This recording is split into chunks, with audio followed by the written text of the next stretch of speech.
L'evento di oggi è un evento molto atteso, è un evento che è stato preparato in tanti anni, grazie al professor Poletti e alla professoressa Polato che hanno preso i contatti con la Soprintendenza delle Belle Arti naturalmente e poi c'è stato insieme a loro tutto il passaggio rispetto all'ente provinciale, all'ente comunale e quant'altro. Oggi è una grande giornata, inauguriamo i primi 6 pannelli, ce ne saranno altri.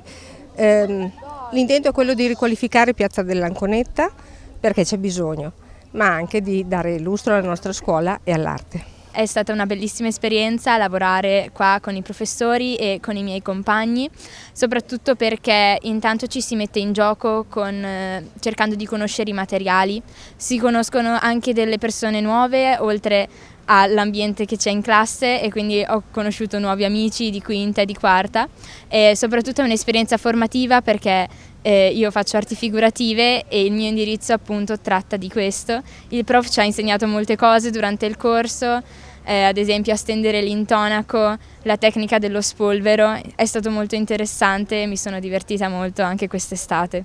La creatività non è un fatto solo ideale, ma è anche un fatto tecnico-fabbrile, cioè per fare qualcosa di creativo bisogna per fare qualcosa di tecnico, di operativo, sapere lavorare con le mani.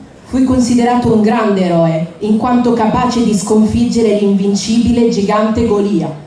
Sono anche considerato un grande pilastro delle religioni. Oggi, nei vostri tempi, sono un santo della Chiesa Cattolica. Vivo tra voi da centinaia d'anni grazie alle opere artistiche di grandi scultori e pittori. D'ora in poi veglierò su di voi, abbellendo al tempo stesso il volto di questo istituto.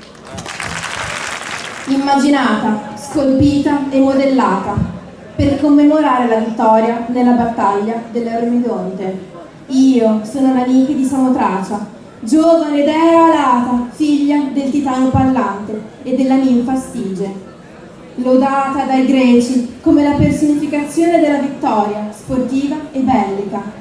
Rappresento il fascino e la bellezza dell'arte ellenistica. Questo è un evento nato 4 anni fa, abbiamo fatto questa serie di pannelli con una tecnica che si chiama graffito su intonaco e rappresenta la storia dell'arte attraverso la storia della scultura, una scultura per ogni epoca. Sono lavori che hanno realizzato i ragazzi del liceo artistico, alunni ed ex alunni a scuola finita o non ancora iniziata. Quindi sono venuti sempre volontariamente di diversi indirizzi, diverse classi. Non è un lavoro di una classe o di un indirizzo, ma è un lavoro a cui hanno collaborato tutti gli studenti nell'arco di questi anni, circa un centinaio fra studenti ed ex studenti. Quindi hanno lavorato non per un voto, non per una valutazione, non per un riscontro proprio operativo che andava in pagella, ma per la passione, l'entusiasmo, il sacrificio che hanno per l'arte e per la nostra scuola.